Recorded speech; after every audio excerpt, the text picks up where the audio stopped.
Bueno, vamos a seguir con este curso que trata sobre el Espíritu Santo. Decíamos la vez pasada que hay muchas personas que se han consagrado al corazón de Jesús, se han consagrado a la Virgen María, pero son muy raros o muy pocos o nadie quien se haya consagrado al Espíritu Santo. ¿Por qué es así? Porque no lo conocemos. El Espíritu Santo es un gran desconocido y no lo dejamos entrar en nuestra vida, en nuestro corazón, porque no sabemos cómo actúa. Ya hemos visto en clases anteriores que el Espíritu Santo aparece en cada momento de la historia. Aparece desde la creación del universo, porque cuando en Génesis Dios dice: hagamos al hombre a nuestra imagen y semejanza, ¿a quién se refiere con que dice hagamos? Al Espíritu Santo y al Hijo. Entonces la Santísima Trinidad estaba en la creación antes de que el universo existiera. Luego vemos que el Espíritu Santo, a través de la historia, también se va manifestando. El Espíritu Santo se manifiesta con Abraham. No sé si ustedes han escuchado el pasaje cuando ya Dios le dice a Abraham que va a ser padre, le envía 3 ángeles, que en realidad no son 3 ángeles. En realidad los teólogos dicen que es la Santísima Trinidad quien se le presentó a Abraham. Y resulta que estos ángeles le dijeron a Abraham: a los 99 años tú vas a ser padre. Y Abraham se sorprendió. Y Sara, que estaba atrás en la tienda, se rió. ¿Por qué se rió ella? Porque no creía. Porque Abraham tenía 99 años y ella me parece que tenía 10 años menos. Tenía 80 años. Entonces, de ahí nació ¿quién? Nació Isaac. Isaac significa ¿qué? El hijo de la risa. Imagínense, el hijo de la risa. Y es por eso, precisamente es porque Sara no creyó y Abraham también era incrédulo. Entonces, el Espíritu Santo es quien inspiraba a los profetas para que cada profeta hablara en nombre de Dios. Cuando los profetas dicen Dios dice, es porque el Espíritu Santo le hablaba a los profetas. Cuando Daniel fue arrojado a los leones, ¿se acuerdan? ¿Ya? Y fue salvado. ¿Por qué fue que se salvó? Por el Espíritu Santo. ¿Por qué también vemos en la encarnación? ¿Qué le dice el ángel Gabriel a Jesucristo? Le dice: la sombra del Altísimo se posará sobre ti y concebirás un hijo que será llamado Emmanuel, que significa Dios con nosotros. Entonces, la sombra del Altísimo es precisamente el Espíritu Santo, el que se posa sobre la Virgen María. Nosotros decimos que la Virgen María es la hija consentida de Dios, porque ella fue de entre todas las mujeres la única seleccionada para que fuera la madre de Jesús, que es Dios, la única madre de Dios. ¿Ya? Y fue concebida por quién? Por el Espíritu Santo. Por eso decimos que es la esposa del Espíritu Santo y es la mamá de Jesús, que es Dios. Entonces, miren que es 3 veces amada por Dios, por el Espíritu Santo, por el Hijo y por el Espíritu Santo. Entonces, el Espíritu Santo luego, cuando la Virgen María va a visitar a su prima Isabel, ¿recuerdan? ¿Qué dijo Isabel? Bendita que entre todas las mujeres. Pero antes de eso, dijo: ¿de dónde acá la madre de Dios venga a visitar? ¿Ya? Entonces, ¿por qué dijo eso? Dice la Escritura que fue inspirada por el Espíritu Santo para que ella dijera esas palabras. Entonces, una vez más, la Virgen María va a visitar a su prima Y donde va la Virgen María va aquí el Espíritu Santo. Y Él es el que inspira a la reina Isabel. Cuando fueron a presentar a Jesús al templo, ¿quién estaba ahí? Estaba un profeta que se llamaba Simeón. Entonces, dice la Escritura que el templo era un templo grande y cualquiera se podía perder porque era tan grande que uno no sabía por dónde entrar y había varias entradas. Y resulta que Simeón fue inspirado por el Espíritu Santo, dice la Biblia, para que fuera al templo. Primero para que fuera al templo en el momento en que la Virgen María llevaba a Jesús. Y cuando ya lo vio, ¿qué le dijo Simeón? Ese niño va a ser contradicción de muchos corazones, signo de contradicción de muchos corazones. Y una espada te traspasará el corazón. ¿Por qué Jesús, el niño, va a ser signo de contradicción?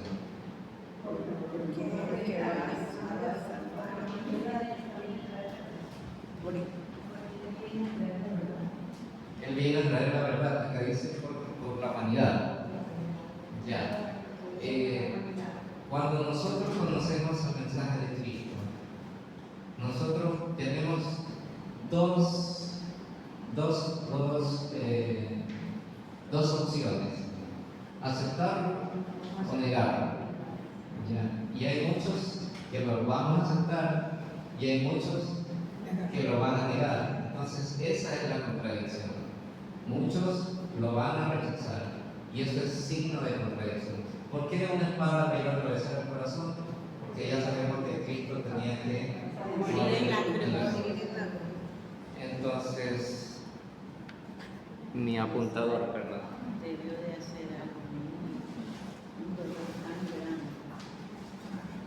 Era así,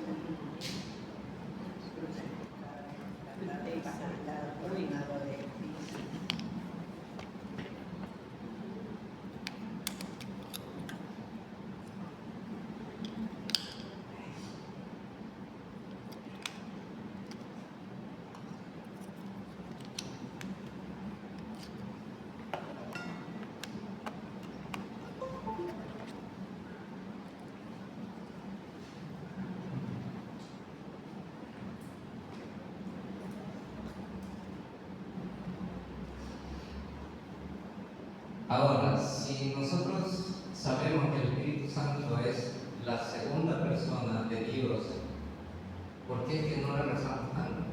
¿Por qué no lo tomamos tanto en cuenta? Le rezamos más a Dios, le rezamos a la Virgen María, le rezamos a los santos, pero no lo tomamos tan en cuenta al Espíritu Santo. ¿Qué ha observado? Sí. Pero una consulta. Claro. ¿Por qué el Espíritu Santo es esposa de María?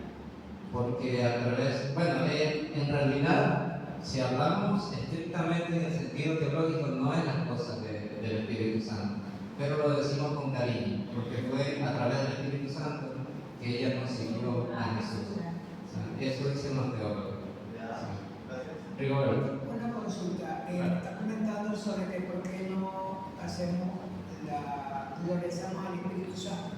Claro, porque tenemos oraciones e invocamos al Espíritu Santo. Sí. ¿Eso o es contra? Bueno, las personas que ya sabemos que el Espíritu Santo es importante, que es la segunda persona de Dios, le oramos al Espíritu Santo. Sí. Pero generalmente no conocemos muchas oraciones del Espíritu Santo tanto como conocemos otras oraciones que son específicamente, por ejemplo, para Dios o a la Virgen María, que tanto le rezamos el Ave María, ¿ya? Pero no tenemos una oración específica para el Espíritu Santo. Pero sabemos que al rezar el Padre Nuestro también estamos rezando el Espíritu Santo y tenemos una oración muy corta que es el Gloria al Padre, al Hijo y al Espíritu Santo. Entonces sí hay oraciones, pero a veces no lo hacemos con tanta conciencia. Entonces, pregunta: ¿cuándo nosotros recibimos el Espíritu Santo? Creo que ya les pregunté. No se peleen, a ver.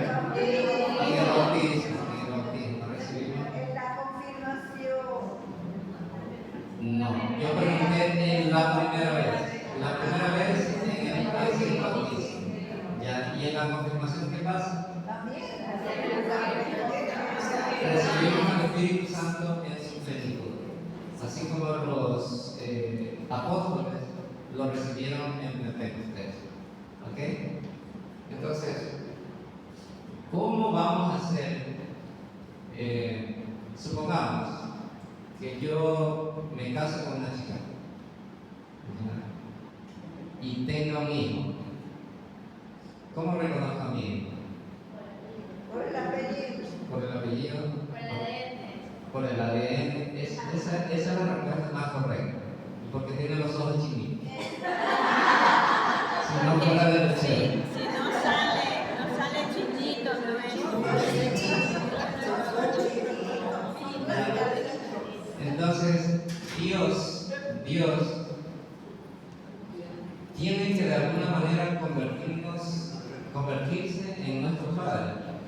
Pero Él no nos va a regalar su ADN, no nos va a regalar su sangre porque Él es Dios, Él es Espíritu. O bueno, es Dios, es una esencia divina. Entonces, no nos puede regalar la sangre como lo hacemos nosotros los humanos. Entonces, ¿qué nos regala en el bautismo? El Espíritu Santo. Y el Espíritu Santo nos da ¿qué? Dones. Pero hay algo antes de los dones. Están cerquita, está calientito, están los dones. Antes de los dones, ¿qué está? ¿Cómo? La gracia. Amor. Pero ella dijo la respuesta. La gracia.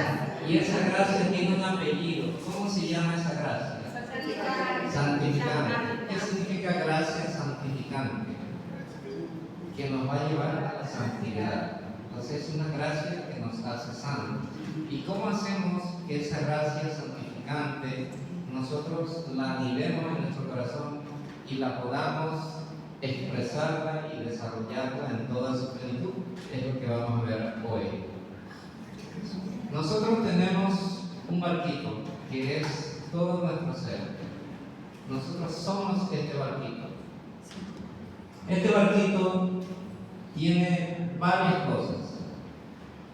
Tiene el casco, que es la gracia santificante. ¿Ya? Este es el casco. Es el que nos va a llevar hacia un puerto seguro, hacia el cielo. Tenemos los remos, que son las virtudes. Requieren un esfuerzo libre, consciente y voluntario, es decir, es lo que en nuestra humanidad, nosotros como humanos tenemos para poder seguir desarrollando la gracia santificante. Pero es un trabajo lento y cansado. Tenemos también el puerto, que sería el cielo, y la santidad plena.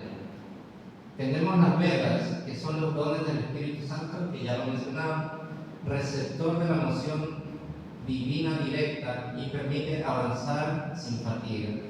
Entonces, estas velas nos permiten avanzar mucho más rápido que nuestros remos. ¿Ya? Nosotros con los remos obviamente podemos avanzar, pero el avance es un poco más lento. Con las velas nosotros podemos ir muchísimo más rápido, porque el viento es mucho más fuerte que el poder que tenemos en nuestros brazos para remar. Y tenemos el viento, que es el Espíritu Santo, es el que sopla las velas de una manera mucho más efectiva para que podamos avanzar más rápido. Pero también tenemos un peligro. ¿Y cuáles son el peligro? Que a veces no lo vemos, es lo que está aquí abajo, que es la rémora y el óxido. La rémora son la basura, las ramas, todo eso que hace que el barco sea más lento, no lo permite avanzar tan rápido. Entonces, ¿cuáles son esas rémoras y ese óxido? Son los vicios y pecados. Frenan la agilidad del barco y hacen pesados los remos. Entonces, es una figura muy bonita, y esto no lo inventé yo. Es una figura de Santo Tomás de Aquino. Y aquí tenemos, regreso. Igual que lo puedo pasar la presentación. Sí, lo puedo pasar. Entonces,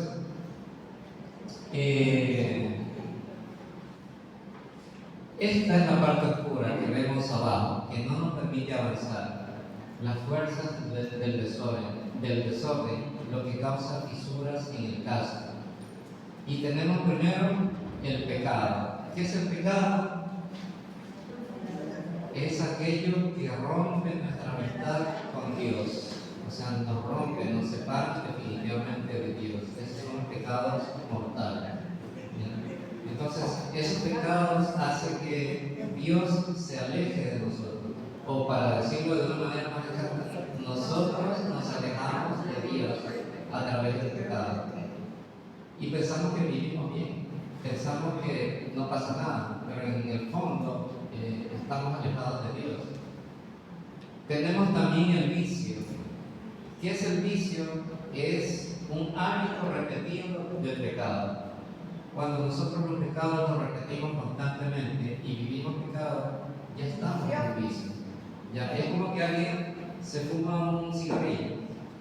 Puede fumarse uno al mes, uno cada cierto tiempo, pero si ya fuma todos los días y cada vez aumenta más el fumar, el consumo, entonces ya se vuelve un vicio, se vuelve una adicción. Y también tenemos las imperfecciones, que son las que no nos damos cuenta que tenemos. ¿Ya? ¿Y cuáles son esas? Las vamos a ver un poquito más adelante, pero les voy adelantando. Son a veces esos pensamientos escondidos que tenemos, esos pensamientos que a veces lo decimos así, de chispotear, como se dice el chavo, se me chispoteó. O a veces están escondidos y los escondemos para que la gente no sepa, pero esas son imperfecciones que nos van dañando el alma, porque las tenemos ahí. Entonces no las manifestamos abiertamente, pero están ahí. Es una costumbre, una mala costumbre, son pequeñas cosas que no le damos importancia, pero que a la larga nos van induciendo al pecado y se convierten también en un hábito, en un vicio. Eso lo vamos a ver un poquito más adelante. Entonces tenemos dos clases de pecado según la Iglesia Católica: el pecado mortal y el pecado venial. Para que nosotros cometamos un pecado mortal, tenemos que tener tres condiciones. La primera, la materia grave, es decir, que rompa con cualquiera de los mandamientos. La segunda es que tenemos conocimiento claro de la maldad, o sea, sabemos que estamos pecando y lo hacemos. Entonces, eso es pecado grave. Y también el consentimiento, elección deliberada y libre. Supongamos, por ejemplo, que yo, que soy soltero, veo una chica despampanante por la calle y la veo casi a medio vestir, o sea, semidesnuda, con una minifalda que le llega hasta el hígado y una blusita que no deja nada de imaginación. Entonces yo voy caminando tranquilo y la veo, ¿ya? Y en ese momento me detengo y la miro, pero como que quisiera devorar, ¿verdad? ¿Ya? Y la imaginación se me voló. Entonces, y me quedo con ese pensamiento: ¿estoy pecando o no estoy pecando? A pesar de que no me he acostado con ella, no he tenido relaciones con ella, pero estoy consintiendo y estoy quedándole con el pecado. ¿Ya? Entonces, sí es un pecado, porque estoy dando mi consentimiento y porque ya con mi mente yo pequé, ya cometí el pecado. Ya, ahora, una diferencia: si yo veo a la misma chica, o sea, voy caminando por la calle y mis ojos tropiezan con la chica y yo digo, caramba, ¿qué pasó? Ojalá que el esposo sepa valorarla, ojalá que el esposo la cuide. Entonces, y le recomiende que no ande tan espapajante, ¿no? Entonces, ¿pequé ahí o no pequé? No pequé porque le estoy deseando un bien y no me quedé con los pensamientos malos, los pensamientos negativos. Entonces, ¿sí ve la diferencia entre un pecado mortal y no pecar? Simplemente no pecar. Entonces, ¿cuál es el pecado venial? Un ejemplo de pecado venial. ¿Alguien tiene algún ejemplo de pecado venial? Maika se me sonrió cuando yo dije pecado venial. A ver, ¿tiene alguna idea? No. ¿Se la ocurre algo? Bueno, sí, vamos. Como pecado liviano. Sí, son pecados menores. ¿Ah? Mentira, pero. Mentira, sí, puede ser. O sea, yo pienso que el pecado venial es cuando no tenemos eso que lo hacemos de intención. Creo que esa es la diferencia. Por eso definimos un pecado mortal, porque sabiendo decido hacerlo. En cambio, los pecados mortales son falencias que nosotros tenemos, pero muchas veces son sin esa conciencia, si no lo hago a propósito. Por eso también pueden ser absueltos en la misa. Sí. Tiene una muy buena idea. Por ejemplo, un pecado venial es cuando, por ejemplo, yo veo que alguien se me cruza en la cola y yo estoy ya llevando media hora esperando la cola, pero veo que alguien se mete ya, y lo dejan pasar, todo el mundo lo deja pasar, pero yo me pongo rojo de la ira y ya en mi pensamiento la estrangulé ya, entonces, o la insulté ya, entonces ya es un pecado venial, ya la insulté, ya hice algo malo en contra de ella, pero no lo expresé, o sea, me contuve. ¿Ya? Entonces, si es un pecado venial, como dice la hermana, en la misa se perdonan los pecados veniales. ¿Cuándo se lo perdonan los pecados veniales? En el acto de contrición, que es al principio de la misa, cuando uno dice yo confieso, ¿no? Dice la oración del yo confieso. Y el Padre da la absolución también después de que uno termina la oración. ¿Ya? A ver, les hago una pregunta a todos, ya que estamos un poco más personas.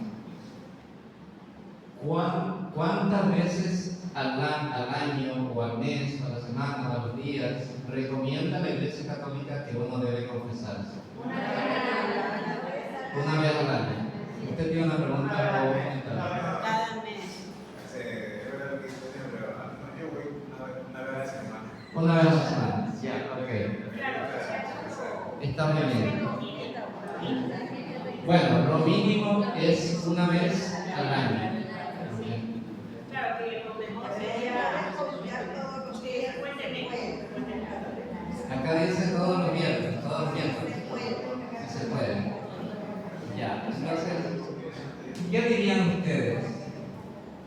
Si yo me confieso una vez al año, ¿puedo llegar a la santidad? No. Es muy difícil. Acá dice una vez al mes. Vuelvo a hacer la pregunta. Bueno, vuelvo a hacer la pregunta. Si al menos una vez al mes yo me confieso, ¿puedo llegar a la santidad? No. Puede ser. ¿Qué pasa si yo al menos me confieso cada 15 días o cada semana, como dice el hermano, o cada viernes, como dice la hermana? ¿Puedo llegar a la santidad? Sí. Dependiendo del pecado. Y usted ha dicho algo muy importante.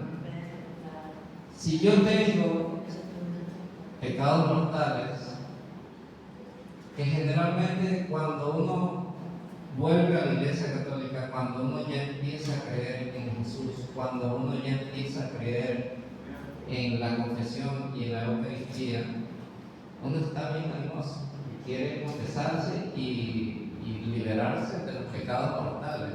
Entonces ya uno va y se confiesa. Yo cuando me convertí hace 6 años, yo no me fui una vez, me fui hasta 4 veces seguidas para confesarme. Y hasta cuando sentí que ya había liberado mis pecados.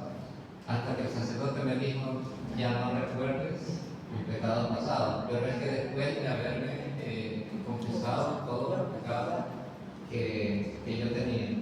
Y cada vez que me confesabas, después me acordaba de otros.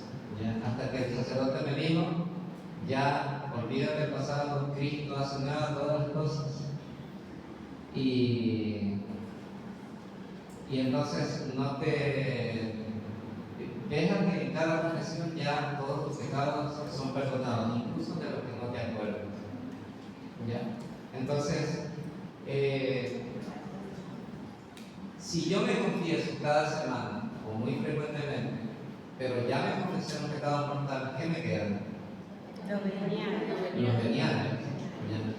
Pero si yo soy una persona que me propongo no pecar y me confieso cada 15 y ya pienso que hasta los pecados veniales los estoy manejando, moderando, y ya he confesado todos los pecados veniales, ¿qué me queda? Ya nada. Los pecados de omisión. Los pecados de omisión. Los pecados de omisión, y también quedan estas de aquí, las imperfecciones, porque los sacerdotes o las monjitas que frecuentemente se confiesan, ellas confiesan también las imperfecciones. Por ejemplo, tuve un enojo, no dije nada, o no dije tal cosa, o omití tal cosa, o no me levanté a la hora que era. Entonces, son imperfecciones, pero que poco a poco van puliendo el alma de la persona y van haciendo que uno vaya orientándose a la santidad. Entonces, de eso se trata la confesión continua. Y dice Cristo, no me acuerdo si es Apocalipsis, sean perfectos, o en Mateo, sean perfectos como perfecto es mi Padre. Entonces, ¿por qué esta confesión continua de los pecados? Porque dice también en Apocalipsis que ninguna persona podrá ver a Dios con imperfecciones, ¿cómo dice? Nadie sin santidad podrá ver a Dios. ¿Ya? Entonces, la Biblia es muy clara. Si tú no eres santo, no lo vas a ver a Dios cara a cara. Dios es una luz tan intensa, Dios es algo tan invisible, pero también es de una pureza tan absoluta, que si nosotros morimos, pasen chicas, siéntense, bienvenidas. Entonces, si nosotros, ahí hay dos asientos, bienvenidas, adelante, están en su casa. Pasar por aquí. Entonces, dicen Deuteronomios que cuando el cuerpo muere, nuestra alma automáticamente busca a Dios. Es algo automático. En el momento que ya nuestro cuerpo está en la tierra, nuestra alma sube automáticamente a Dios. ¿Por qué sube automáticamente a Dios? Porque todos volvemos a nuestro origen. Y nuestro origen es Dios. Por eso el alma busca su origen, que es Dios. Pero resulta que si yo no me confesé antes de morirme, Dios no lo permita, o que si tuve pecados acumulados mortales antes de morirme, justo en ese momento el alma ya queda con ese pecado, y eso ensucia, que deja el alma turbia, deja el alma oscura. Y como Dios tiene una luz tan intensa, cuando el alma quiera regresar a Dios, que es el Creador, no va a poder soportar la luz de Dios. Entonces, si nosotros morimos, tenemos el alma impura y vamos al encuentro de Dios, pero Dios es tan puro, tan intenso. Imagínense que, supongamos que tengamos la vista dañada, tengamos la vista enferma, y de una oscuridad pasamos a un sol intenso y lo tenemos que mirar al sol de frente. ¿Qué nos pasa con la vista? Nos daña la vista. Ya no lo podemos soportar. Asimismo, si nuestra alma está tan enferma o quedó enferma cuando nosotros morimos, entonces esa alma no va a poder soportar la luz de Dios. Ya, sean perfectos como perfecto es mi Padre, nadie sin santidad podrá ver a Dios. Entonces, eso no va a permitir que nosotros entremos al cielo, que es Dios mismo. La presencia de Dios es el cielo, es el paraíso. y a Él tenemos que regresar. Pero si no podemos, porque nuestra alma está impura, ¿a dónde iremos? A la baila, dice aquí. Al purgatorio sí que nos hemos confesado. ¿Ya? Pero si no nos hemos confesado y nuestra alma está impura, ¿a dónde iremos? A la baila, como dice la niña, o a la quinta baila si existiera, o a la 10ª baila si existiera una 10ª baila. Así es. Pero hay personas que piensan y lo dicen. Dice, yo no me confieso porque es un hombre como yo y también ha de tener pecados por abierto. Ya, eso es algo bien interesante. Les hago una pregunta. Cuando uno se confiesa ante un sacerdote y el sacerdote le perdona a uno los pecados, ¿quién perdona ese pecado? Jesús, Dios.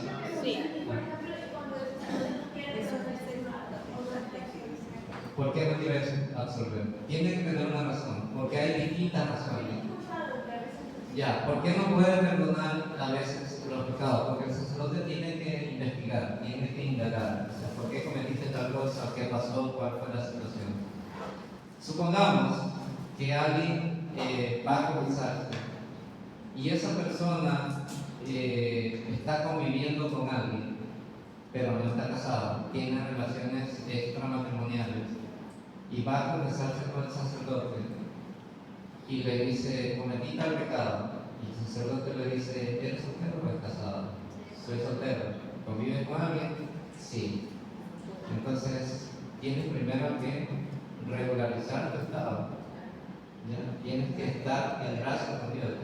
¿Y por qué? Bueno, ahí ya no nos vamos a meter en ese tema, ¿por qué las relaciones fuera del matrimonio son pecado? No me voy a meter todavía ahí, pero sí. Una pregunta, si los papás, en este caso, como te comentó, están juntos, ¿verdad? Son papá y mamá y tienen un hijo, pero lo van a bautizar al hijo, ellos igual pueden bautizar a su hijo. Sí podrían. Así no están casados en la iglesia. Sí podrían. ¿Cómo fue la pregunta? Si estuvieran en las iglesias. O sea, si ellos están casados, ellos están unidos así, ¿no? Ya. Tienen su hijo y quieren bautizar a su hijo, pero no se han casado en la iglesia. ¿Podrían? Ninguno se ha casado por la iglesia. Ya. Ya. Yo les hago una pregunta. Cuando yo quiero poner a mi hijo, supongamos que tenga una esposa y un hijo, pero yo no estoy casado con ella, solamente estamos casados por lo civil, por ejemplo, ya que ante la ley supuestamente uno sí está cumpliendo, pero no está cumpliendo ante Dios.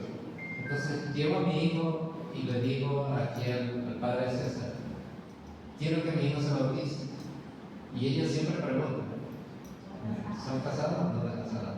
Pero igual reciben al niño. Entonces, si yo pongo a mi hijo en la primera comunión, o lo quiero bautizar, ¿por qué es que lo quiero poner en la primera comunión? ¿Por qué es que lo quiero bautizar? Es porque yo creo que hay un Dios y que hay una iglesia. Entonces, si yo creo que hay un Dios y hay una iglesia, pero no obedezco a esa iglesia, no lo obedezco a Dios, ¿qué pasa? No hay congruencia, no hay coherencia, no hay una rectitud. Entonces, yo estoy haciendo una cosa, pero estoy diciendo otra cosa. Entonces, estoy contradiciéndome yo mismo. ¿Ya? Entonces, y los hijos, los niños, aprenden más por lo que uno dice o por lo que uno hace. Aprenden más por lo que ven en los padres, por lo que uno hace. ¿Ya? Y si uno no tiene esa coherencia, diga. Yo creo que ese ejemplo también sirve con el tema que hablabas de que el padre, entre comillas, también es un pecador igual que nosotros. Lara también peca, ¿no? Sí, por ahí iba, es que no me dejaron terminar con la pregunta.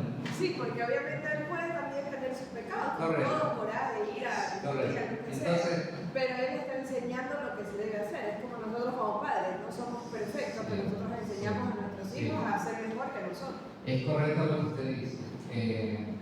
Yo le hago una reflexión. Y es que en realidad el sacerdote que confiesa, el sacerdote que da la misa, debería ser también una persona coherente, debería ser una persona integral, pero es un ser humano, al igual que cualquiera de nosotros. Entonces, en el momento en que él comete un pecado, ¿qué debería hacer? Ir a confesarse con otro sacerdote. ¿Ya? O bueno, no necesariamente con lo bien.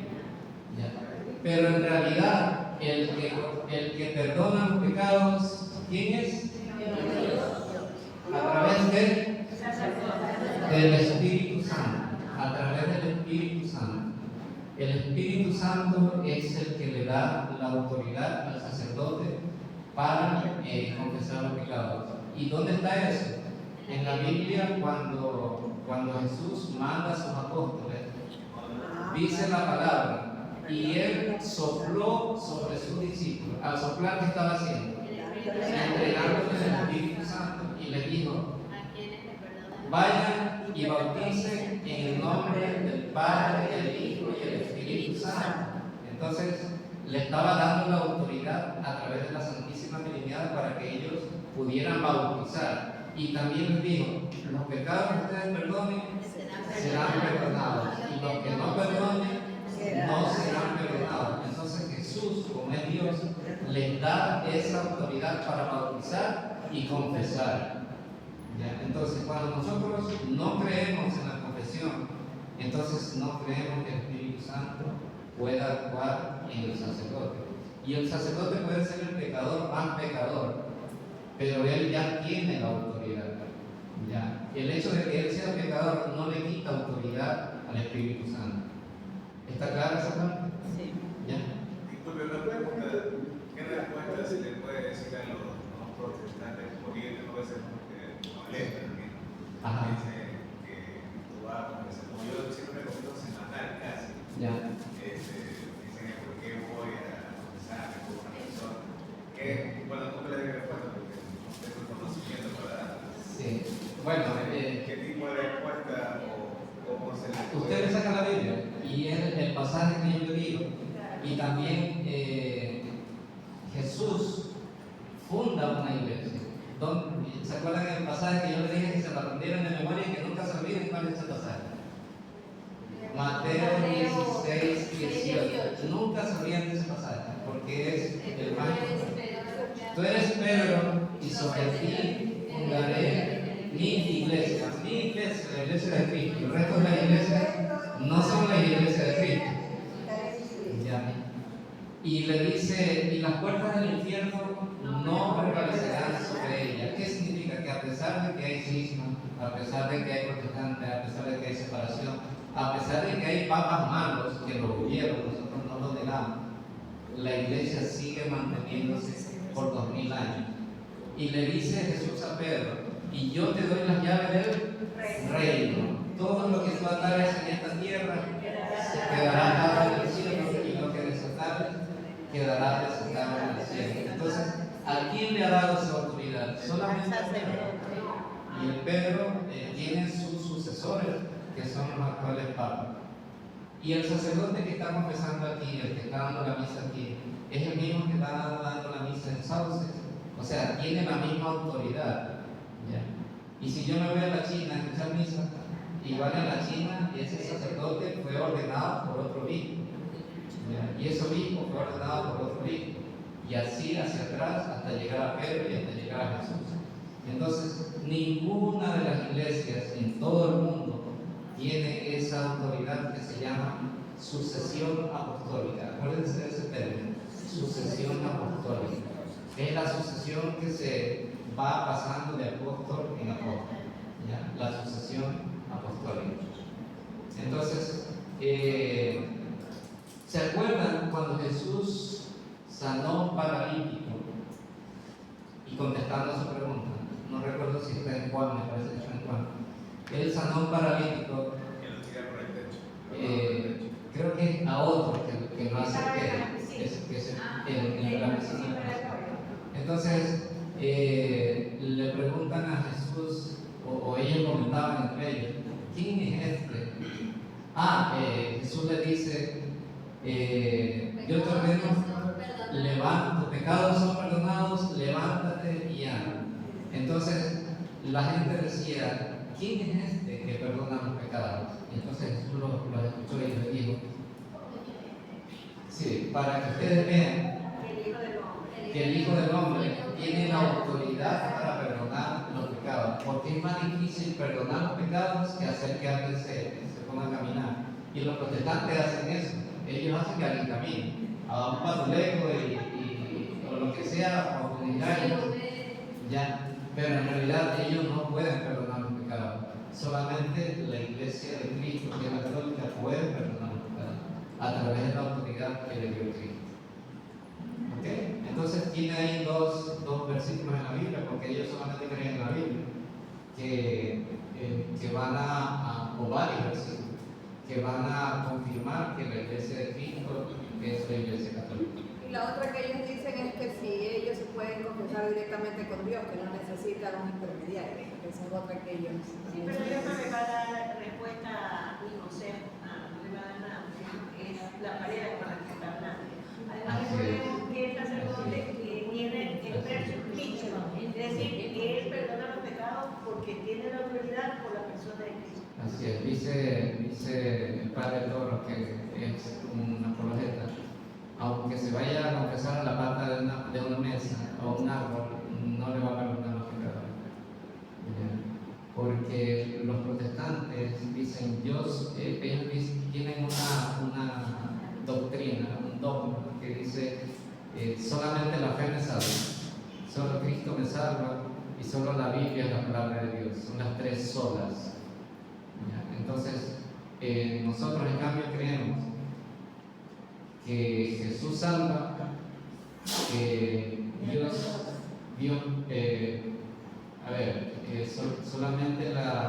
solamente Jesús, solo Dios salva y solo la palabra de Dios. Nosotros tenemos la palabra y tenemos también la tradición, que es la iglesia, y eso está en Mateo 16, 18.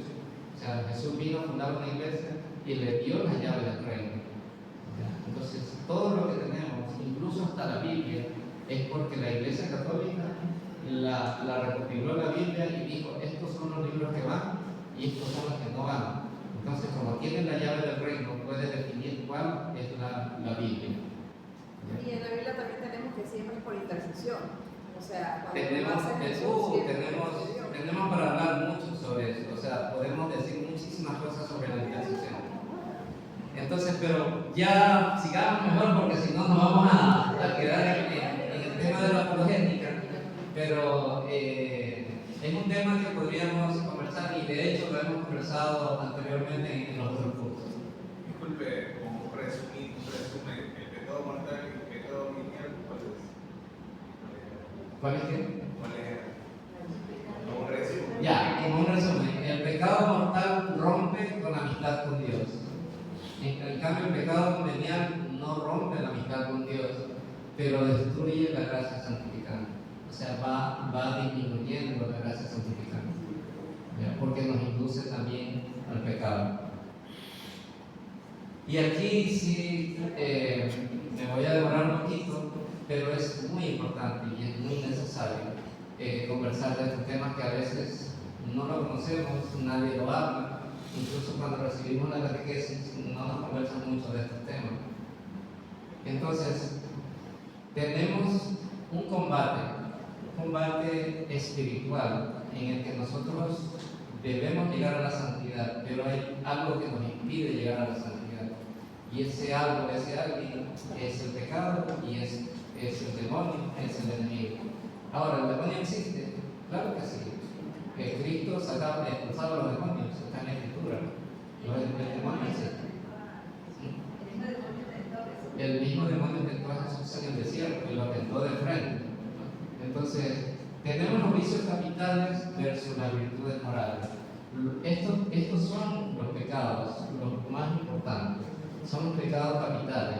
Son los pecados que nos rompen la amistad con Dios. Son los pecados que nos van a a separar a nosotros del Espíritu Santo. ¿Ok? Entonces, tenemos el primero de todos. ¿Por qué la soberbia es el primero? ¿Cuál fue el primer pecado del mundo? La soberbia. ¿Por qué? Porque quienes primero desobedecieron fueron Adán y Eva. Y ellos pecaron, ¿por qué? Porque querían ser como Dios. Y cuando la serpiente les dijo, come de esta manzana y serán como dioses. Miren, tremenda promesa. Serán como dioses. ¿Ya? Entonces, ese es el pecado de la soberbia. Y a través de la historia, la soberbia una y otra vez es la que nos separa de Dios. La soberbia es el peor pecado que hay y es el origen del resto de los pecados. Por eso es tan importante. ¿Por qué los protestantes se separaron de la Iglesia Católica? Por soberbia. Porque dice, yo solamente tengo contacto con Dios directamente. Solamente Dios me salva, solo creo en la Biblia y solamente creo en Jesucristo. Y no creo en nadie más.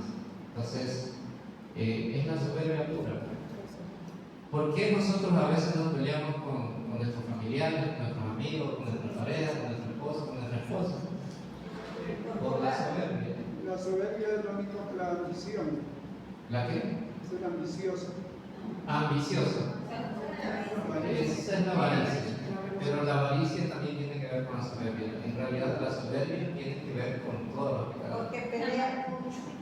Sí, porque pelea mucho. ¿Por qué una persona pelea? Porque el uno quiere ser más que el otro. Y eso sucede en las relaciones de pareja. Bueno, yo no soy casado, pero cuando yo tenía mis novias, yo me ponía en la mente. Y no crean que a todos nos pasa, así que no me estén achacando. A todos nos pasa. Uno en la mente se pone a evaluar. Tengo una lista de las cosas buenas y una lista de las cosas malas. Entonces, si gana la lista de las cosas buenas y pesa más, entonces me quedo con ella. Pero si gana la lista de las cosas malas, me separo. Sí, y eso pasa también en el matrimonio. Tenemos una lista de cosas buenas y una lista de cosas malas, y las mujeres son campeonas para las listas. No es que sean, o sea, todos somos pecadores, hombres y mujeres, y todos también tenemos nuestros defectos y nuestras virtudes. ¿Sabe cómo se llama eso? Poner condiciones. Sí, y eso usted ha dicho algo muy importante.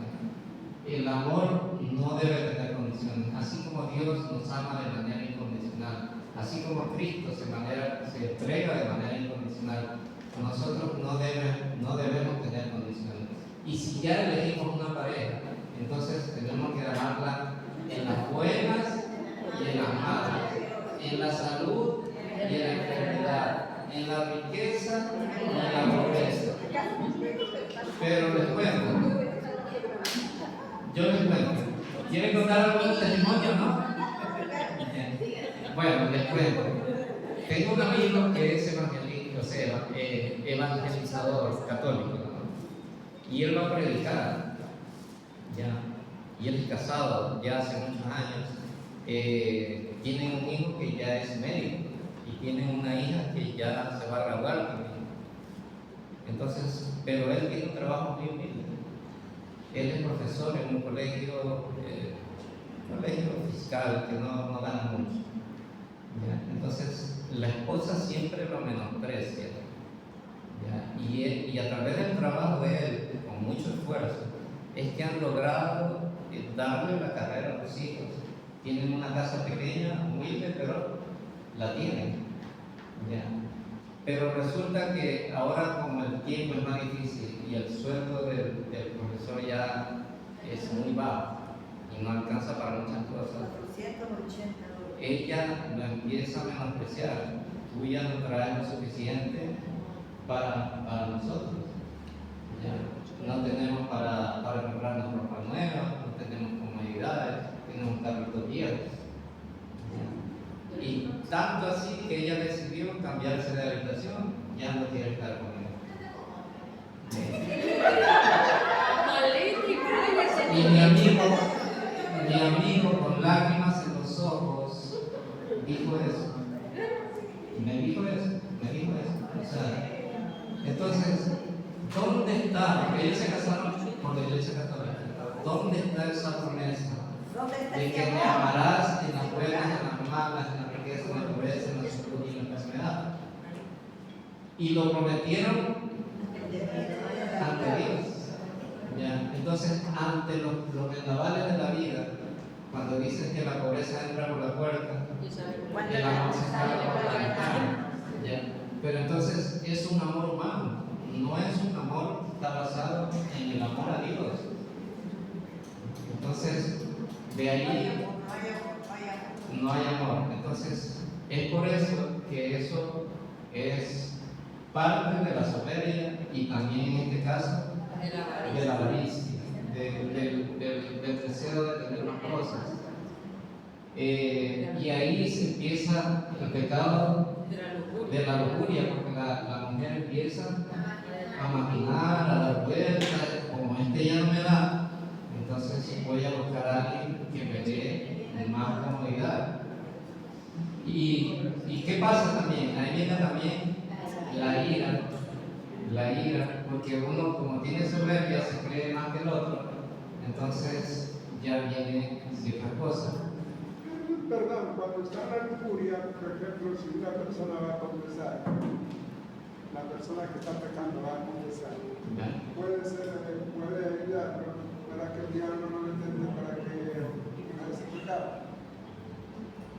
Ya, lo que le estoy entendiendo es que cuando uno sufre de lujuria, ¿cómo hacer para no sufrir de lujuria? Para que Dios, a través de la oración, nos quite ese deseo. ¿Es esa la pregunta? Ya. Le cuento mi experiencia.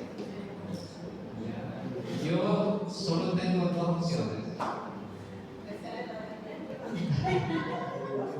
Tengo dos opciones. Yo como soltero tengo solo dos opciones. O me acuesto con la primera que me aparezca, o soy serio. Y si me comprometo con alguien, empiezo a salir con alguien, ¿es para qué?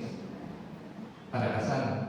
No tengo más opciones, porque yo debo ser un hombre de Dios. Tengo que seguir a Dios y seguir lo que Cristo enseña. Entonces, ¿cómo se trabaja la lujuria? Yo les decía, cuando se ve una mujer despampanante, que las hay muy seguido en la calle, yo antes miraba y miraba mucho, y mis pequeños ojos duplicaban su tamaño. Entonces, yo la seguía, pero con los ojos, con el corazón y con el alma. ¿Ya? Entonces, ¿qué he aprendido yo con el tiempo? Que el amor de Dios tiene cuatro características.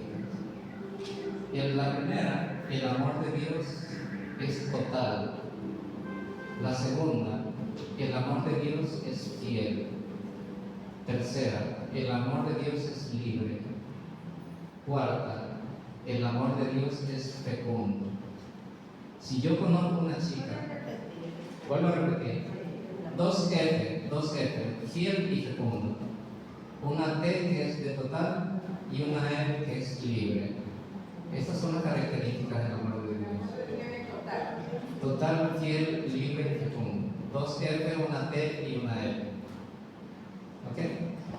Entonces, si yo conozco a una chica,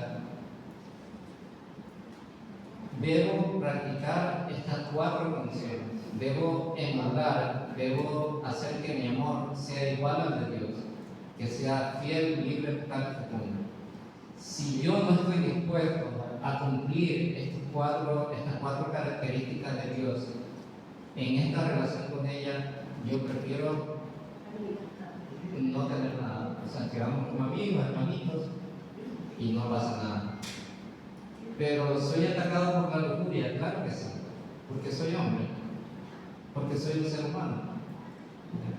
Entonces, yo cuando estaba recién empezando en mi camino de conversión, yo le preguntaba a los sacerdotes, cuando me confesaba, Padre, yo sufro de lujuria. ¿cómo le dice usted? Sí. Entonces, él me dice, ora mucho y pídele al Sagrado Corazón de Jesús que te dé un corazón igual que el suyo. ¿Ya?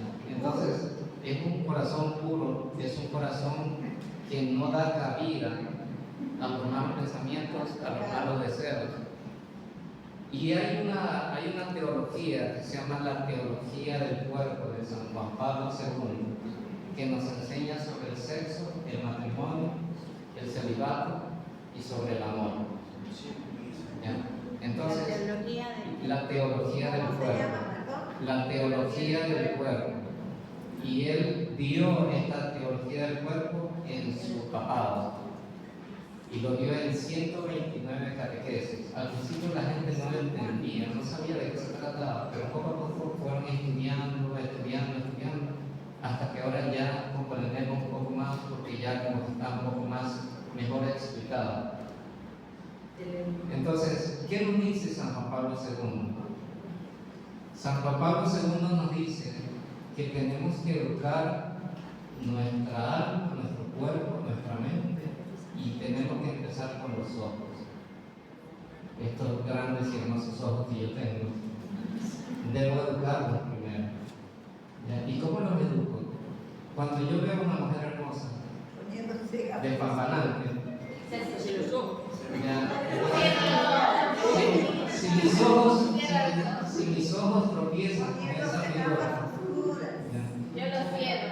cuando mis ojos tropiezan con la figura de una mujer hermosa, yo lo que tengo que pensar es cómo la vería Jesús, cómo la vería la Virgen María. Entonces, esos son ojos de pureza. La otra vez, yo no sé si les conté, estábamos con un sacerdote. Este sacerdote hace misiones en Pakistán, se va al oriente amazónico, es un misionero de verdad. Y fuimos a comer. Entonces nos fuimos a comer a Pelucolandia. Entonces en Pelucolandia hay mujeres pero que van vestidas en paños menores prácticamente. Y de repente íbamos caminando por una vereda y venía una mujer de frente. Esa mujer venía con unos tacazos, venía con una minifalda hasta el ombligo, tenía asimismo una blusita que se le veía todo el cuerpo. Y yo venía detrás del sacerdote. Y el sacerdote la vio a lo lejos y se fue por acá. ¿Ya? Entonces, yo también la vi a lo lejos y y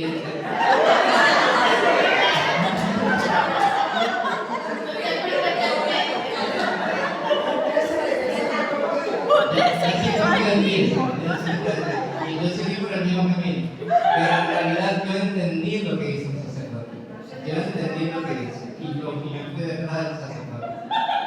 Entonces, así mismo es la mirada. No le demos oportunidad a la locura. Si nos viene, desviémonos inmediatamente. ¿Ya? Y tal vez podemos decir hasta una oración. ¿Ya? Y usted ha dicho algo muy importante. A ver, Julito. Jaculatorias, sí, exactamente lo que dice ella. Sí. Dios, Sagrado Corazón de Jesús, dame un corazón igual del tuyo, tan puro como el tuyo. Esa es la jaculatoria que me gusta. Entonces, sé que me estoy apartando del tema, pero estos temas son interesantes de conversar, ¿no? Y entonces hay que educar la mirada, y la mirada educa el corazón. Profe, ¿Ya? cuando se ven esas cosas, lo que hay que hacer es el detente.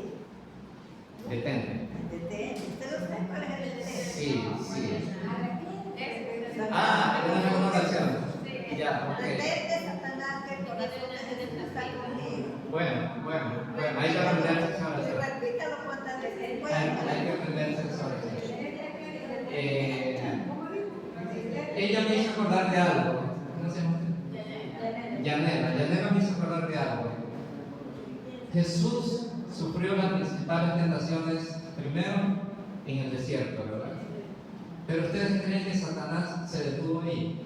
No. No, Satanás lo estaba tentando a cada paso que daba Jesús. Porque el demonio sospechaba que Jesús era Dios, pero no estaba seguro, porque el demonio no tiene la omnisciencia, el poder de conocer todo. Entonces, ¿qué pasó? Lo andaba siguiendo para ver cuándo lo podía tentar. ¿Qué pasó cuando Jesús le dijo a sus apóstoles que el día viernes me van a crucificar, me van a matar? ¿Qué le dijo Pedro? No lo permita Dios, Señor, y yo tampoco lo voy a permitir. ¿Qué le dijo Jesús? Apártate de mí, Satanás. ¿Por qué le dijo eso? ¿Acaso Pedro era Satanás? No, pero estaban influyéndose por las cosas del mundo. Y Satanás es el dueño del mundo. Satanás es el dueño del mundo, es el demonio y es el dueño de la carne. Entonces, Pedro le dice: apártate de mí, Satanás, porque tú estás pensando como el mundo y no estás pensando como Dios. Y entonces nosotros debemos pensar como Dios. Debemos pensar como Dios. ¿Cómo pensaría Jesús en un momento determinado de tentación? Y lo siguió tentando hasta el último momento de su vida. ¿Ustedes recuerdan en el último momento de su vida tenía al lado a quién? El ladrón bueno y el ladrón malo. ¿Qué le dijo el ladrón malo? Si eres Dios, bájate de esa cruz y sálvate a ti y sálvanos a nosotros. Entonces, ¿qué es lo que estaba haciendo el demonio? A través del lo estaba tentando. Y ustedes se imaginan que con todo el dolor que sentía físicamente después de haber sido traicionado, después de haber sido golpeado, después de haber sido negado por sus apóstoles, su mejor amigo, después de haber sido abandonado por todos sus discípulos que salieron en bandada cuando lo agarraron, entonces él podía hacerlo tranquilamente, o él podía salvarse solamente con soplar y ya derrota a todos los romanos y se acabó. Tenía el poder de hacerlo, pero no lo hizo. ¿Por qué? Lo hizo por cada uno de nosotros, porque Él estaba lleno de amor, Él estaba loco de amor por cada uno de nosotros. Y Él sabía que si no había de otra manera, nosotros no íbamos a entender el mensaje. Y por obediencia al Padre, porque Jesús decía en ese momento: Señor, aparta de mí este cáliz, pero que no se haga mi voluntad sino la tuya. Entonces debemos pensar siempre en la voluntad de Dios. ¿Y qué pasó con el ladrón malo? ¿Qué hizo Jesús con el ladrón malo? Lo ignoró totalmente. Así es como nosotros debemos ignorar totalmente el pecado, y si es pecado de lujuria, si es pecado de soberbia, el pecado de la ira, porque nosotros cuando reaccionamos frente a una persona, reaccionamos pensando como humanos, pero no pensemos como humanos, reaccionemos pensando como Dios y vamos educando nuestro corazón y nuestra alma para responder como Dios. Es difícil, claro que sí. El camino del paraíso es estrecho, mientras que amplio es el camino del infierno. Pero ¿qué le dijo el ladrón bueno? Señor, acuérdate de mí cuando estés en el paraíso. ¿Qué vio Jesús en ese ladrón? Arrepentimiento. Yo te aseguro que hoy mismo estarás en el paraíso. ¿Pero por qué lo dijo? Porque él vio en el corazón del ladrón bueno que estaba arrepentido, y vio en el corazón de ese mendigo la humildad para pedirle: Señor, acuérdate de mí. Hoy día, ¿alguien estuvo en misa hoy día? ¿Qué dijo la lectura de la misa hoy día? ¿Se acuerdan? De la mujer cananea. De la mujer cananea. ¿Qué pasó con la mujer cananea? Le pedía al Señor El milagro que le las migajas que caían de la mesa. Miren que es un pasaje muy hermoso, es muy hermoso. Aparentemente es un pasaje muy sencillo, pero es muy hermoso porque es el extremo de la humildad.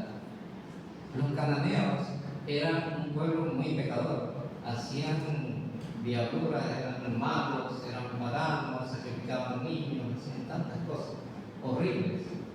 ¿Ya? Y por eso ellos eran enemigos de los judíos. Y que venga una mujer pecadora a pedirle perdón a Jesús y a implorar por su hija. ¿Qué le dijo Jesús? La menospreció, porque tenía razón de ser. O sea, él no menosprecia a la gente por gusto. ¿Ya? Entonces le dijo, ¿por qué tengo que darte algo si primero tengo que darle el alimento a mi pueblo? Al pueblo elegido, al pueblo que es fiel. ¿Y qué le dijo la cananea? Señor, aún de las sobras que tú le tiras a los perros, esos perros pueden comer de lo que sobra y que tiran de la mesa, debajo de la mesa. Las migajas. Entonces ella se humilló y se humilló al extremo a decirle al Señor de las sobras, de lo que te sobra, de lo que a mí te dé la gana, dame algo y cura mía. Y entonces él se maravilló de tanta humildad que ella tenía, que le dijo, mujer, anda en paz, que tu hija ha sido sanada. Entonces eso es la humildad, y nosotros la humildad no la sabemos practicar. Todos los días nos salta el diablo que tenemos adentro, y que no es el demonio, ese es el diablo que somos nosotros. Ese es el diablo que tenemos nosotros, ese es el diablo que tenemos en la soberbia. Y tenemos la burla, que aparentemente no es un pecado tan grande como digamos. Pero, ¿cuándo pecamos de burla?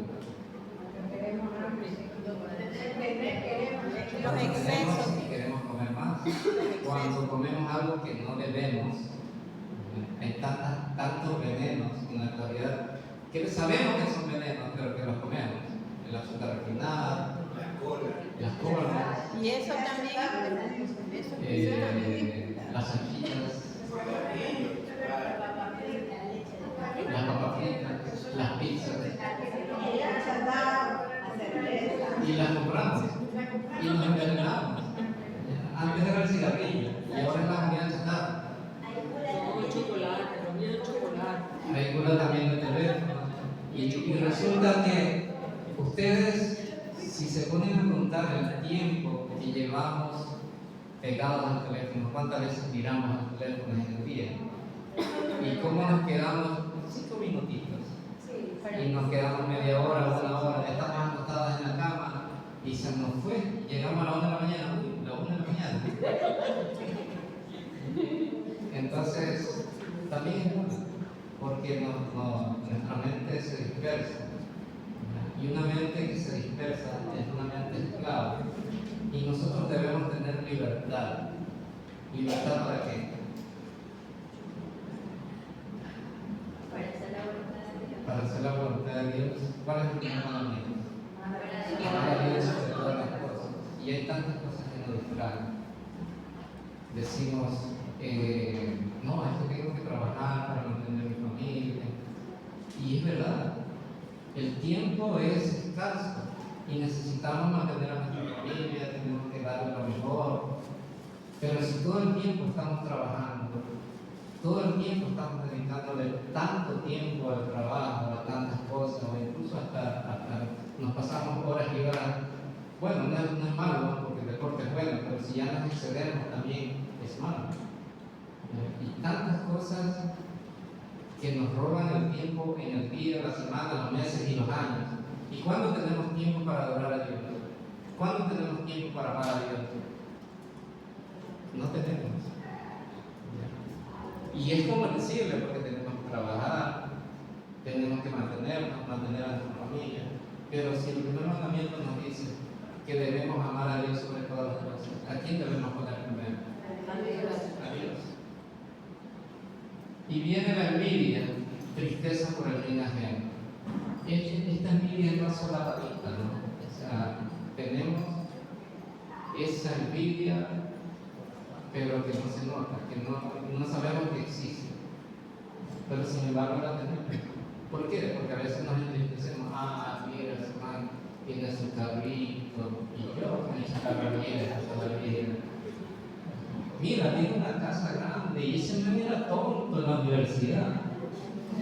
Y esa también tiene que tener la casa grande, más grande todavía. Entonces, yo era mejor alumno que él, ¿cómo es posible? ¿Ya? Eso es envidia. ¿Ya? Y se nos mete por debajo del alma, debajo de la puerta, y no nos damos cuenta. Eso es envidia. ¿Qué debemos hacer frente a la envidia? Alegría sincera del progreso de Dios. Porque Dios es justo, debemos confiar en la justicia de Dios. Nosotros tal vez estamos haciendo un esfuerzo, pero ese esfuerzo a veces no se ve en esta vida, se ve en la siguiente, o a veces ese esfuerzo no se ve con los ojos, pero se ve por dentro. A veces un esfuerzo que nosotros estamos haciendo es para la gloria de Dios, y es lo que se ve con los ojos de Dios, no se ve con los ojos humanos. Y este también es otro engañoso, es la pereza. ¿Pereza para qué?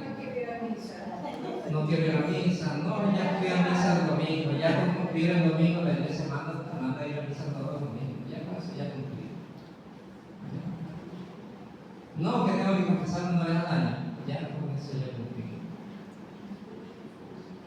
O hay otros que dicen, no, es que yo amo tanto a Dios, yo tengo mi familia, mantengo mi familia, pero ¿para qué ir a misa si yo amo a Dios? Y mantengo mi familia, yo amo mi manera. Una pregunta, ¿cuántas veces ir a misa? O sea, pero yo una vez me propuse ir todos los días a misa. En el día, ¿cuántas veces podría ir a misa? Una vez por 3 veces. Una vez por 3 veces, ya. Ya, me digo. Se puede acumular hasta 2 veces en un solo día. Ya. Pero es lo que su alma le pide, es lo que el Espíritu Santo le va a hacer. Yo voy prácticamente a misa todos los días, o sea, voy como relojito. Pero no todo el mundo tiene el tiempo, no todo el mundo puede hacerlo. Pero basta con que usted tenga la intención de ir, y si no puede ir a misa, vaya al Santísimo, a la oración del Santísimo. Entonces ahí usted, esa necesidad que tiene en el alma de amar a Dios, de adorar a Dios, usted lo está cumpliendo. ¿Ya? Y usted hace el esfuerzo. Pero que eso no nos lo permita, que no lo hagamos porque tenemos pereza. ¿Ya?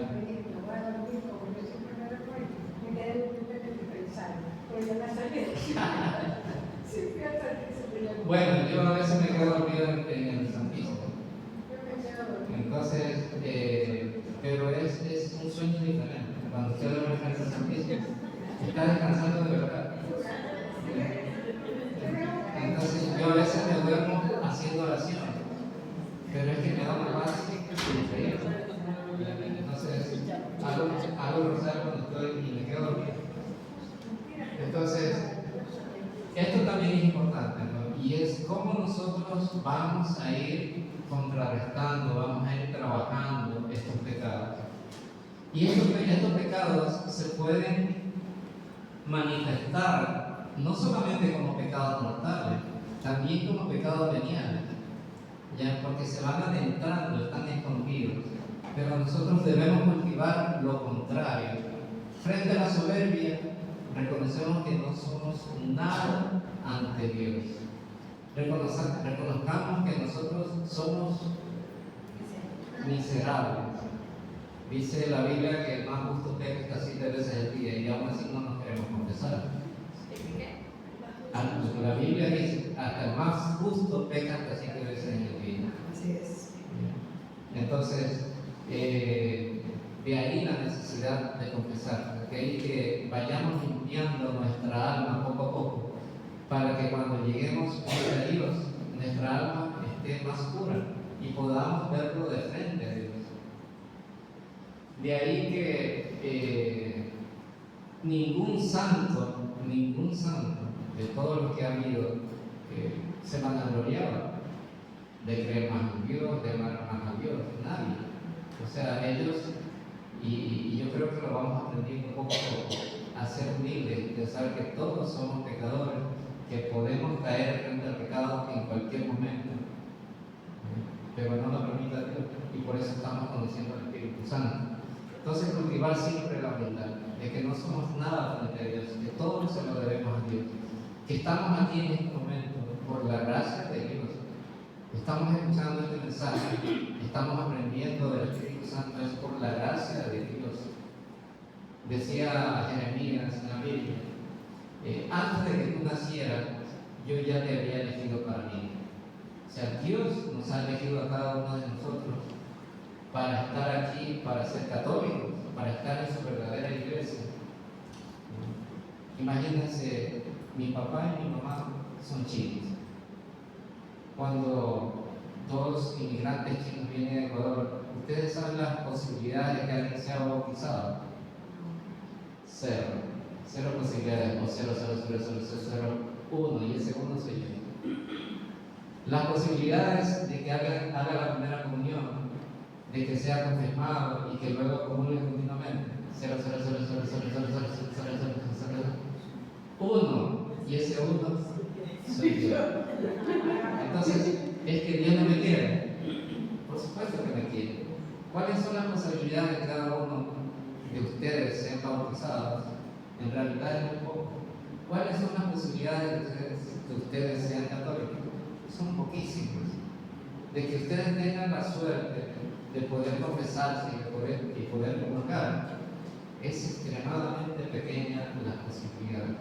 Pero aquí estamos, por la gracia de Dios, porque Dios es bueno, porque Dios es demasiado generoso con cada uno de nosotros, y así nos creemos soberbios.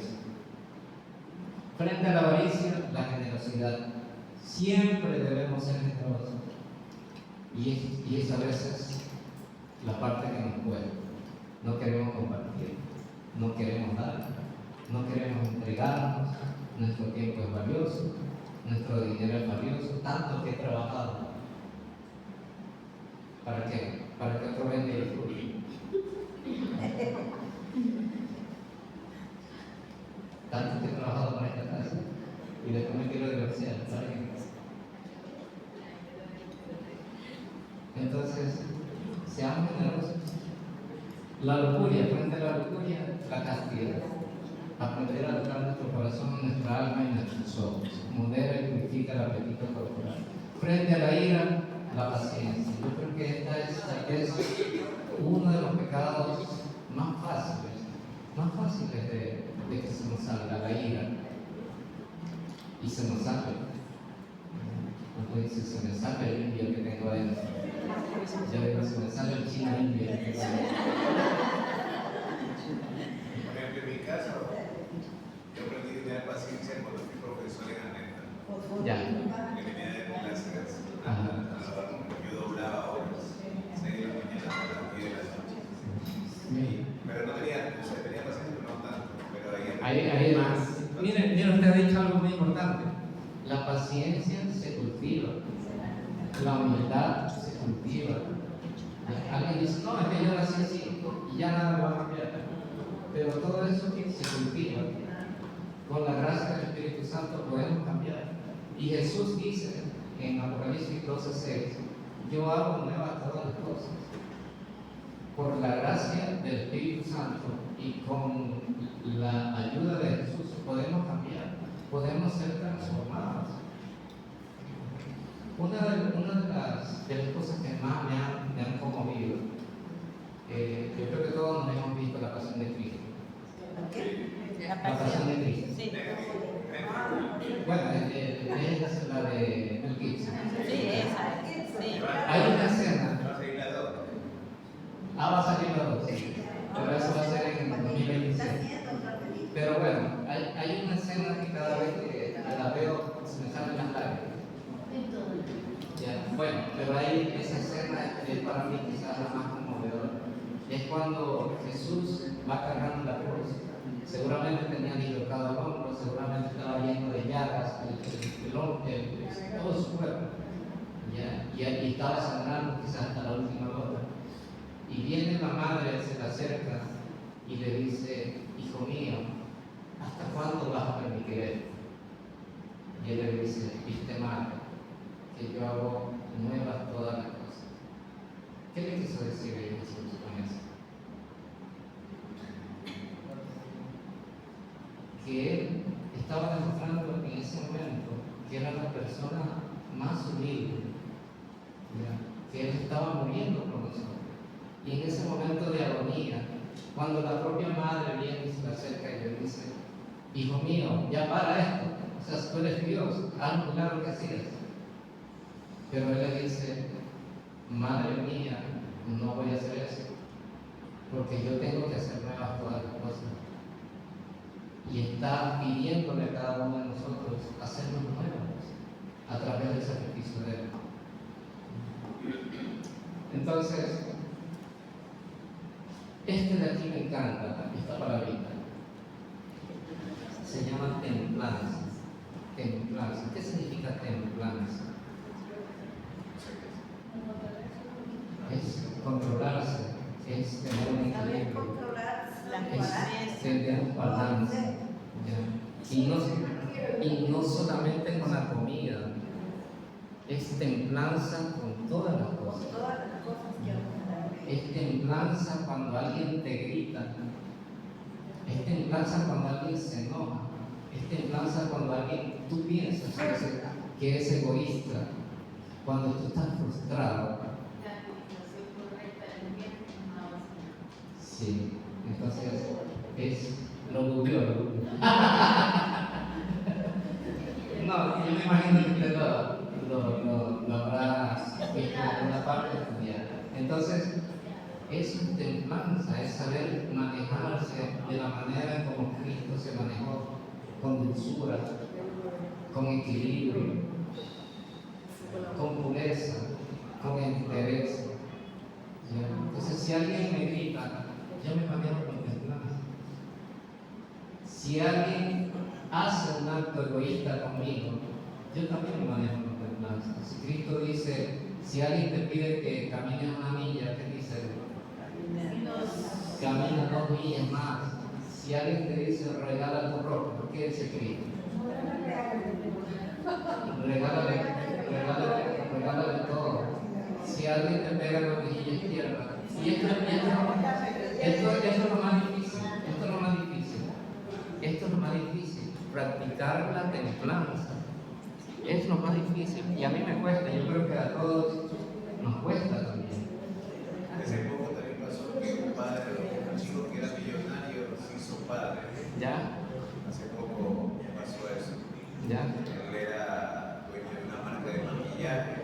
Ajá. Y se sintió que tenía tantas cosas que se dio cuenta que con un carro, una Lamborghini, que podía alimentar a mucha gente. Ajá. Entonces vendió su carro para ayudar y ahí se metió a estudiar para ser papa. Empezó con padre y ahora ya es padre. Sí, sí. Actualmente. Y miren, ¿qué hora es? ¿Ya no? ¿Qué hora es? 10 para las 9. Bueno, 20 para las 9. ¿Hasta qué hora nos quedamos? A ver, hagamos 15 minutos más. Ya, es que, bueno, con tantas preguntas y tantos comentarios se me fue el tiempo. Pero yo quisiera insistir con el tema de la templanza. ¿Por qué? Porque si Cristo nos pide que entreguemos la otra mejilla cuando alguien nos abofetea, ¿cuál es el primer impulso que tenemos? Se nos sale el indio que tenemos, el indio chino. Entonces, se nos sale, se nos escapa. Pero debemos tener paciencia, templanza, humildad. Ya. Entonces, porque dice Jesús, ¿Qué mérito tiene si tú amas al que te ama, al que sabes que te va a responder, al que sabe que te va a devolver el favor? No tiene ningún mérito. Frente a Dios eso no tiene mérito. Pero sí tiene mérito cuando alguien te humilla y tú no le contestas con la misma humillación. Cuando sabes que alguien es egoísta y tú sabes que a pesar de que es egoísta, vienes y le regalas lo que tú tengas que regalar. Porque sabes que no vas a recibir nada a cambio. Eso se llama templanza. Eso se llama amor de verdad. No es que respondo de la misma manera como a mí me están atacando. No tiene ningún mérito. Y de ahí viene frente a la envidia la caridad y la diligencia. Esto lo voy a pasar y me quiero ir a ver, déjame ver si. Bueno,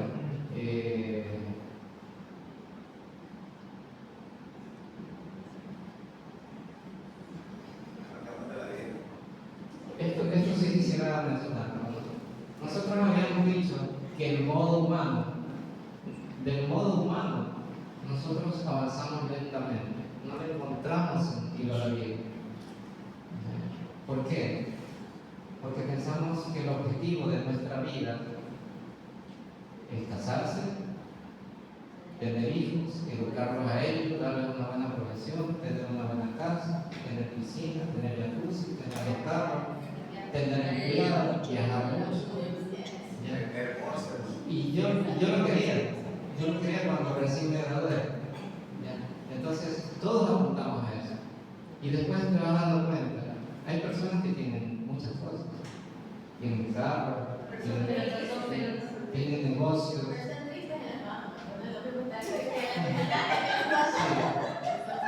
Pero si en realidad te das cuenta, esas personas que tienen muchas cosas no tienen sentido de la vida. No saben amar a Dios. Se aman más a sí mismos que a Dios. Entonces, y nosotros cuando tenemos una austeridad, cuando pasamos por cosas difíciles, ahí es cuando nos ataca también ese sentimiento de que ¿por qué no fui más rico? ¿Por qué no fui más exitoso? ¿Por qué no tengo más dinero? Es injusto. Porque yo soy inteligente, soy guapo, soy joven. Pero en realidad es lo que Dios quiere para ti. Y a lo mejor Dios tiene algo más grande para ti. Había, me imagino que todos han escuchado del negrito peruano, el San Martín de Porres. Entonces, cuando él lo insultaban, le decían, eres un negro mestizo, desgraciado. Y él decía, bueno, soy eso, y mucho más. Cuando a él lo pateaban, porque era un esclavo, él decía, se agarraba los pies del que lo pateaba. Y le decía, me merezco eso y mucho más. ¿Y qué dijo Dios? ¿Qué le daba a Dios a cambio de toda esa humildad, de toda esa santidad? Porque eso es santidad. Paciencia. Le daba a Dios unos regalos maravillosos, porque él iba a repartir comida a los pobres, y él iba con una canasta, y encima de la canasta tenía un mantelito. Entonces cuando se le acercaba a la gente para recibir comida, él les daba la comida. Y resultaba que se le acercaba tanta gente que él no se daba cuenta, y le daba para todos. Y cuando él terminaba se daba cuenta, decía, pero Dios mío, dice, ¿cómo es posible que me dé tanta comida? Dice, después la gente va a creer que el que hace los milagros soy yo y no eres tú. Hasta en eso era humilde, porque nuestras obras no son nuestras obras, son obras de Dios. Si tenemos dinero o no tenemos dinero, es por obra de Dios. Decía Job, Dios da y Dios quita. Y dice, bendito sea Dios. Entonces, todo es obra de Dios. ¿De qué nos quejamos nosotros? ¿Acaso no tenemos dónde dormir? ¿Acaso no tenemos un plato cada día? ¿Por qué vivimos amargados? Y es que vivimos amargados, vivimos estresados. El mundo nos agarra, nos envuelve y en ese envolvimiento no tenemos oportunidad de amar a Dios. ¿Por qué? Porque nos volvemos egoístas, porque pensamos solo en nosotros, o incluso hasta pensar solo en la familia, hasta pensar solo en la familia es egoísta. Entonces, eso, el egoísmo, la soberbia, todos estos pecados son los que nos hacen que nosotros andemos con lentitud y esfuerzo, al modo humano. Pero en el momento en que nosotros empezamos a entregarnos, empezamos a darnos, nos vamos a dar cuenta que la vida va a cambiar, que todo va a cambiar. Aunque sigamos pobres, pero en realidad hay una alegría y una paz que nadie la puede igualar. Y es la alegría y la paz que nos da Dios. Es entonces cuando el Espíritu Santo viene a morar en nosotros y nos hace instrumento vivo, pasivo-activo, nos hace deiformes, cristiformes. Y esto para mí también es algo muy hermoso. ¿Por qué? Porque cuando el demonio les prometió a Adán y a Eva que serían como dioses, él no cumplió la promesa, no fueron como dioses.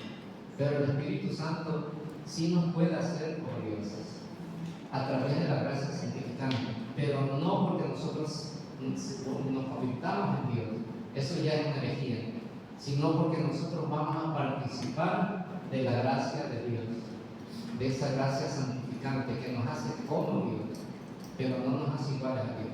Pero sin embargo, ahí se cumple la promesa, que es la que Cristo nos cumple a través del Espíritu Santo, cuando Cristo nos entrega el Espíritu Santo en Pentecostés y nos entrega a cada uno de nosotros en la confirmación. ¿Hay alguien aquí que no se ha confirmado? ¿Todos se han confirmado? Bueno, anímense a recibir el Espíritu Santo. Y esto nos da un instinto sobrenatural. Nos volvemos rápidos, intuitivos, perfectos. El alma es arrebatada por las alas de un águila y estamos para hacer cosas grandes a través del Espíritu Santo. Pero aparentemente esas cosas grandes que vamos a hacer no son grandes para el mundo. ¿Son grandes para quién? Para Dios. Son grandes para Dios. No tendremos mucho dinero, no tendremos muchas propiedades. A veces pasaremos dificultades, austeridades, a veces no tendremos que comer. Pero, sin embargo, estaremos haciendo cosas grandes, haciendo cosas para el reino de Dios. Y ahí nos vamos a quedar. Vamos a hacer la oración final. Las anteriores serán para los dos. ¿Perdón? Las anteriores son para los próximos. Todavía me faltaron algunas cosas. Pero eso es para el próximo. Algunas cosas súper interesantes. ¿Y cuándo Pero están invitados para la próxima. Por favor, vengan, el próximo miércoles. Y ahí sería ya para terminar la parte que me corresponde a mí. Y luego viene Hugo, pero igual vengan con Hugo también. Entonces, inviten a las personas. Realmente quisiéramos que esto estuviera lleno, pero no todo el mundo está dispuesto a venir. El mundo nos roba el tiempo. El mundo, las cosas del mundo nos atrae a cada momento y no tenemos tiempo para aprender las cosas de Dios. Entonces, yo entiendo, mucha gente tiene que mantenerse, tiene que mantener a los hijos, darle una aprobación a los hijos, pero si no vienen ahora, si no le dedicamos tiempo a Dios ahora, ¿para cuándo? Mañana no. Va a haber oportunidad. Entonces, vamos a agradecerle a Dios, vamos a agradecerle al Espíritu Santo que nos ha permitido acompañarnos esta noche, que nos ha permitido abrirnos el corazón, ese corazón que es de piedra, ese corazón que es duro, que es soberbio, que tiene tanta ira, que tiene tanto resentimiento, para que nos dé un corazón de carne, un corazón puro, un corazón humilde, un corazón manso como es el de Jesús. Y también vamos a rendirle un pequeño homenaje a nuestra querida madre, que aprendió de Jesús, que aprendió desde cuando lo tuvo en su vientre a ser una persona que todo lo acepta de Dios. Por eso ella dijo, hágase en mí según tu palabra. Entonces ella lo dijo en ese momento y lo dijo siempre. Ella es la mejor discípula de Jesús.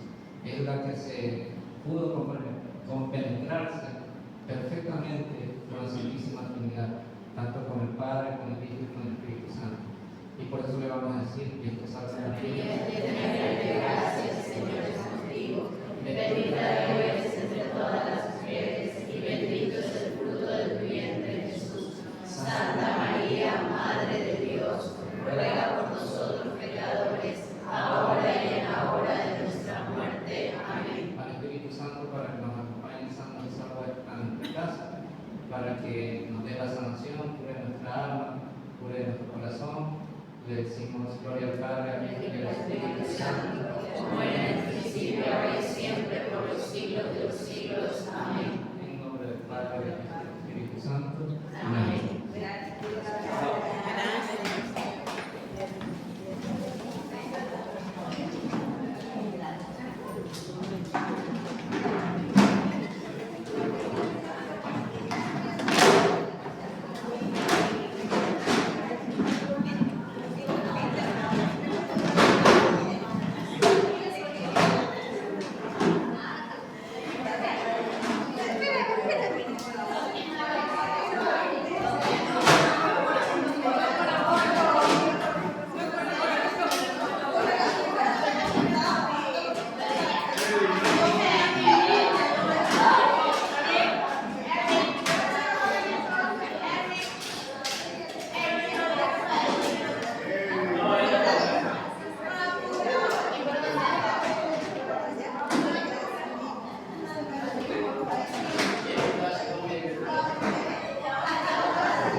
Que habló de la santidad, parece que no voy a tocarla, pero a levantar la mano.